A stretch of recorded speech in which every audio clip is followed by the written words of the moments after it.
The famed author Arthur C. Clarke had 3 laws when it came to science fiction. The third law: any sufficiently advanced technology is indistinguishable from magic.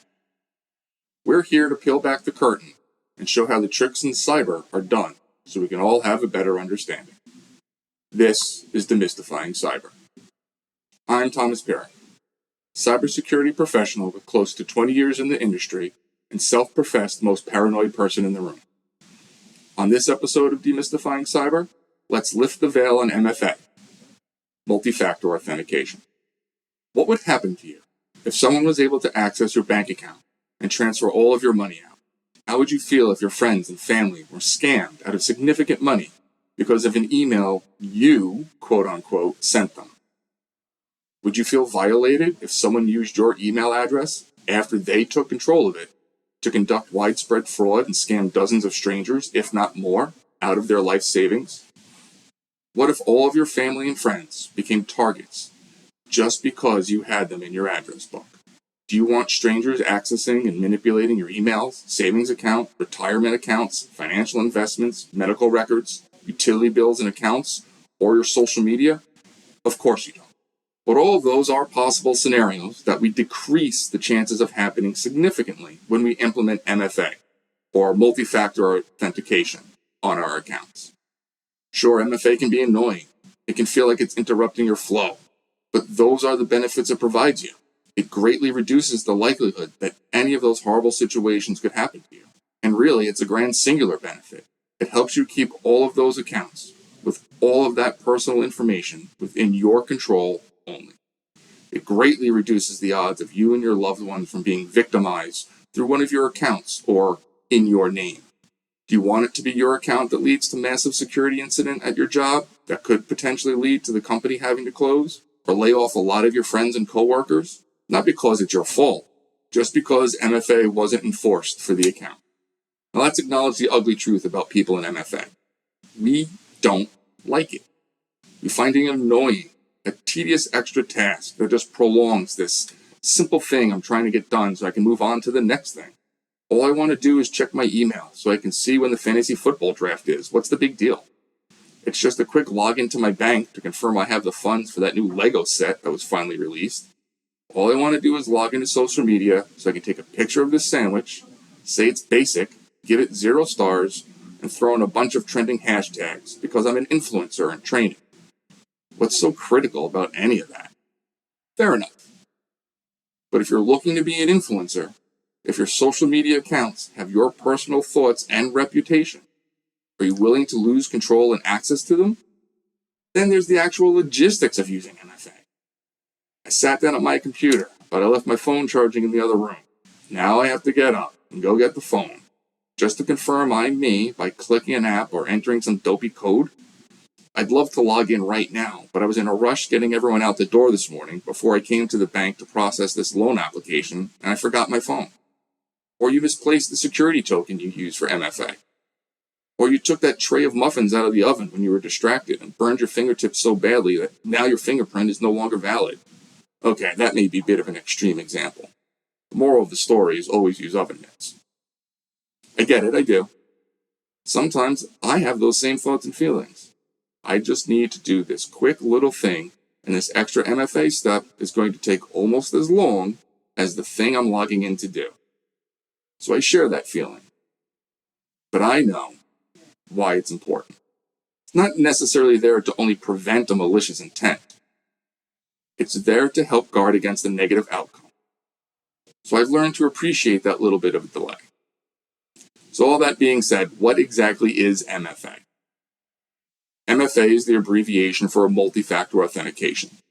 You may have also heard of its close cousin, 2FA. That would be two-factor authentication. So what's the difference? Well, not much really. 2FA is just setting the number of factors at 2. That's it. Multi-factor means it's at least 2, could be more, depending on the system. Top secret government defense systems may have more than 2. You need to swipe your badge, enter a PIN, and then submit to a palm or a retina scan. I'm not advocating that we do that for all of our accounts, just illustrating that it is possible to have more than 2. In security, we classify potential authentication factors into three basic categories: something you know, something you have, and something you are. Multifactor means that you are providing authentication of your identity using at least two of those categories. You don't want to double up on just one of them. You need to include at least two of the categories. Okay, that's great, but what do those three categories mean? Let's take something you know. Something you know is a PIN or a password. It's in your head, something you know. Now, some of you may be using password managers or vaults, and that's great. But those passwords still count as something you know. Does that make the most sense? Maybe not, but them's the rules. And another authentication method we're all familiar with are the security questions. Some platforms don't provide for the something you have or something you are categories. They just pile on to something you know. Our account recovery questions tend to fall into this category. You know the ones. You're signing up, creating the account, and you're asked to select your recovery questions. We're all familiar with them. What's the name of the street you grew up on? What's your mother's maiden name? What was the first car you owned? What is the airspeed velocity of an unladen swallow? You know, generic questions that only you should theoretically know the answer to. Here's one of the problems with those questions. It doesn't take someone long to figure them out, especially malicious actors. There's a whole field called open source intelligence, OSINT for short. It could be a whole episode on its own, but basically it's learning facts and information about people or businesses from publicly available resources. Say like your social media account, which you didn't set to private. So when you talk about growing up on Elm Street, remember Freddie, the nice old man who lived up the block. When your mom wishes you a happy birthday, and her account clearly denotes her maiden name. Or that remembrance post about Santa's little helper, that first great dog you had. Takes a skilled OSINT practitioner less than a day to gather up all of the information that we're usually asked to provide as additional security questions. Now here's the fun part. You know those questions they ask you about? The ones we're talking about where you provide answers to personal questions so you can prove you're you? Lie. Make up your answers. Remember, these systems don't know what the right answer is. They think they're doing you a favor by providing simple-to-remember security questions. So, just make stuff up. The password manager is great for this because not only will it randomly generate passphrases or words, it'll even allow you to save the question and generated responses within that account. Yes, there's an argument that you're putting all of your eggs in one basket, but we are trying to balance security with usability. So maybe we're willing to make that sacrifice here. Then you just keep a list for each account, questions and answers. If you were to go by the security questions across my online accounts, you would discover that my mother has had close to 20 different maiden names, and the majority of those aren't even words. This does make it a bit more entertaining when you're talking to customer service, and the rep has to ask you to confirm your mother's maiden name, and you say, sure. It's capital E at 3 RTW capital X asterisk 9 $ K capital K T. Or you could just use random words you've come across for the answers too. So this time they ask you for your mother's maiden name, you get to tell them, sure, it's Puppy Monkey Baby. Okay, so that covers PINs and passwords. Not really enough on their own, especially passwords because of how many data breaches have occurred over the years.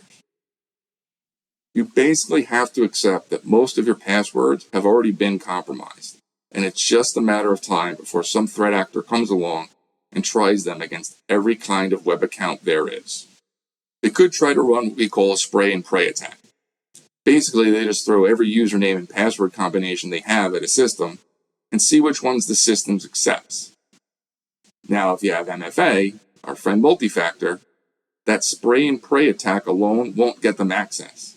Now they need to get past your MFA. So we've made it a little more annoying to them. We've applied just a bit more friction. The next category is something you have. We're not talking about a sunny disposition or a knack for Sudoku or brown hair or freckles. We're talking about something physical, something you can hold in your hand. Your phone fills in a lot here. Or you can have a security token, plugs into the USB port on your device, and when it's set to be your MFA, when you get prompted, all you have to do is touch this gold circle. Some of them, like this one, also have NFC tech. That's near-field communication. It's that technology that allows you to tap your phone or credit card to initiate a payment. You can use NFC tokens on a modern iPhone, mini Android phones, because it is the same tech. It could also be a card, a security card. Some orgs have their identity badges double as a security card. You swipe or tap your card for entry. For some locations, you have to swipe your card and then enter a PIN. Well, that's multi-factor. I have a card, I know my PIN. So it's smart for an office processing confidential information, not so great if you put it on the bathroom door. The biggest player in the something you have space, and we talked about it briefly, is your phone. Nowadays, we always have our phones on us. Authenticator apps are just apps you install on your phone. Google Authenticator, Microsoft Authenticator, and Duo are the big players here. And you go there to access for a verification code. Some allow you to opt for a simple push notification. That's when you enter your username and password, the MFA pops up on your phone and asks you to push a button to approve or deny. All you do is click the button and you're done. Push notification is convenient, but a lot of us in security have really started to move away from it. Once we came up with an additional way of protecting information and accounts, well, the cat and mouse game, the threat actors set about finding a way to get around that protection. And they figured one out for those push notifications. It's called MFA fatigue, or MFA spamming. Us security folks keep ourselves busy with giving everything multiple names. Let's remember that MFA is helping protect our accounts by adding a layer of protection. Protection for when our username and password are compromised. So once an attacker has the username and password, they just bombard that system with login attempts. Every login attempt generates a push notification on your phone. And so sooner or later, just to make it stop, you're likely to hit approve. Which also lets us know that an unexpected push notification could be a very good indicator that your credentials for that account are compromised. And you should log in and change them immediately. If you were using the same password on other accounts, which I know you aren't doing since we know we shouldn't, make sure you go and change them there too. So all they do is bombard us with prompts over and over again until we finally wear down. Now you're probably familiar with entering the code from an app. So what a lot of companies we work for have already implemented. You set up the account in your Authenticator app, log in, and you're prompted to enter your 6-digit code. Open the app, find the account you're logging into, and enter the 6-digit code right there, and you're in. Did you ever notice that app has a countdown? The codes aren't static. When you first set it up, there's a whole bunch of math that gets set up and triggered to generate what is a seemingly random code on your phone. But that same math is set up for your account on the system you're creating the account for. And that same algorithm runs every 30 to 60 seconds. So your phone and the online system are constantly generating the same secret code. That's how it knows they match. Then there's SMS, which is the technical name for text messaging. You provide the system with your cell number when you're setting up the account. Then when you log in and enter your username and password, the system says they've sent you a message with your code and provide a field to enter the code in. Within a minute, your phone notifies you've received the text. The text tells you your code. Type in the code, usually 6 numbers. Something more, rarely less. You hit submit or enter, and the login completes. Close cousin to this is email notification. When you set up your account, they ask if you want to use text or email or either. At login, you get an email with the code instead of a text. The presumption that the system here is making is that you still control the email account being used. But what if you've lost that access? Let's say your email account is already compromised and it's under control of a threat actor. They're in charge of the verification system you're sending the code to. So the benefits of having MFA set up go right out the window. This is supposed to be something you have, as in your physical possession. Would you say your email account is in your physical possession? Yes, granted, you're getting it on your phone or your computer, and those are in your physical possession. But is an email account really in your possession? It isn't. So let's not use it in such a manner intended for possession. I'll also acknowledge that there are a lot of security people out there that are going to pull their hair out when they hear someone's using SMS as their multi-factor. Or if a vendor, like a bank, only offers SMS is the only choice to set up your account. There are a number of ways your cell number, not just even the phone itself, but your cell number, can fall under the control and access of someone else. Start with the simple. You lose your phone or I steal your phone. It really takes minimal training to look at the finger smudges on the screen of a phone and trace the Cheetos outline to figure out what your PIN or pattern code is. Oh, you use your face to verify? In fact, the amount of techniques threat actors have devised to unlock your phone with your face, with even getting you to sometimes help. But the big one that a lot of security folks get into is SIM swapping. This is accomplished by a threat actor getting a different physical phone with its own SIM card, that's what identifies your number to the cell phone, calling your wireless provider, convincing that customer rep, and then having your cell phone number moved to the threat actor's device. Which means now they have a device that gets all your calls and texts. So the MFA code goes to their device. Now I know a lot of you enjoy your police procedurals and heist movies, and yes, it is possible to clone your phone to achieve the same ends. You are no longer in sole possession of devices receiving your calls, texts, and most important for our purposes today, verification codes. Now, I'm a Gen X kid who grew up on punk rock, so it's my nature to sort of buck the general notions. Yes, SIM swapping is real, and it is a threat, but it's also generally only used in highly targeted attacks against an already known high-value target. And while it is important that we are aware of the limitations for SMS as a solution for MFA, and we opt to use better methods when they exist for us as an option, it's also important that we acknowledge that something is better than nothing. The only lock you have on the front door of your house is the latch and the doorknob itself. And I told you that that's the weakest method. Did you think you were better off than not having a lock at all? The third category is something you are. And I don't mean a Yankees fan or a Swiftie. This something you are has to be what we call immutable. That means it's something that does not or cannot change over time.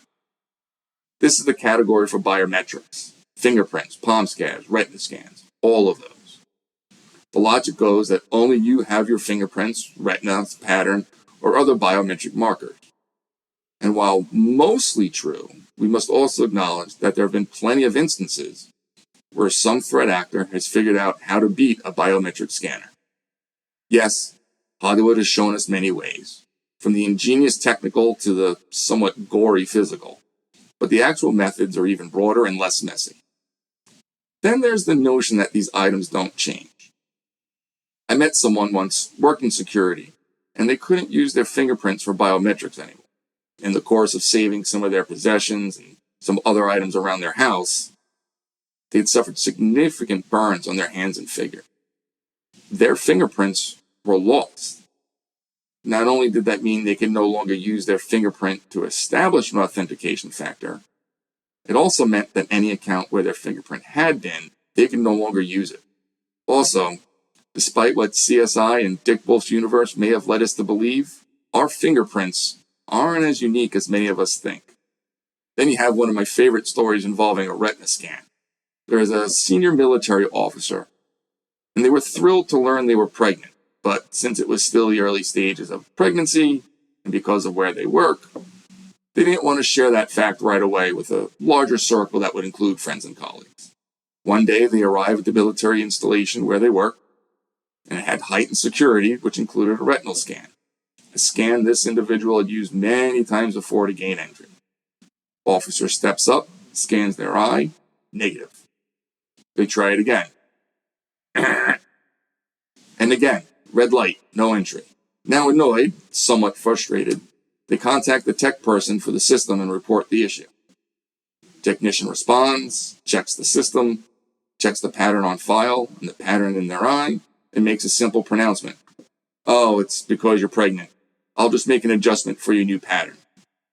See, there are changes that occur to the retinal pattern that are a natural part of pregnancy. It'll usually revert to its normal, healthy, and not indicative of a concern.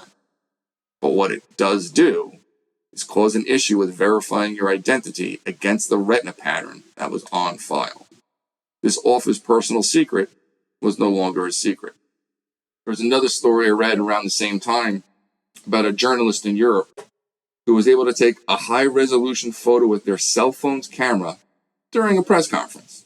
The image of the photo was good enough for them to extract a retina pattern. One 3D printed contact lens later, and they were able to beat a retinal scanner. So again, while it's great and mostly immutable, it's not perfect.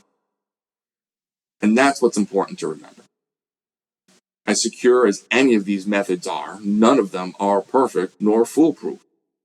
It's a matter of which one works best for you and fits your security threat model. In fact, multi-factor authentication can be seen in some of our favorite Hollywood films, from Crimson Tide, War Games. Each of them address multi-factor authentication as part of the larger story. Tim Curry's doctor's reaction in Hunt for Red October when Sean Connery, the great Russian sub-commander with a Scottish accent, announces for the record that he has taken the deceased political officer's missile key and is keeping it for myself. Curry's doctor reminds him that the reason for 2 missile keys is so that no one man may own the missiles. It's all about multi-factor authentication, ensuring that 2 separate actions are needed for the process to continue. So now that we're clear on what it is and why it's important and what constitutes the different factors, there's one big question left to answer. How do I set it up? You're thinking, this is great, Guy, but how do I set it up for my email, my financial institutions, my businesses, my operations? Setting it up for personal accounts, relatively simple. My recommendation, first pick an authenticator app. Generally, it doesn't matter which one. They all function in the same manner. And as the user, there's no cost calculus. See, the cost to set up and implement an authenticator app falls to the platform provider, the vendor that's supplying the access to the account you're using, not you, the user. And dirty little secret, you're going to wind up with more than one installed on your phone, and that's fine. Yeah, it gets annoying remembering which account uses which applicator, but you'll be surprised how quickly a lot of that sticks in your brain and becomes second nature. So the next time you're in your email, just go to the settings section. You'll see security as one of the menus, and within there is usually where you can opt into MFA or 2FA. You should see an option called Enable Multi-Factor Authentication, or something similar. Then it's just a matter of following the wizard they present you with. For the Authenticator app, they'll usually present you with a QR code that you can scan with your phone's camera.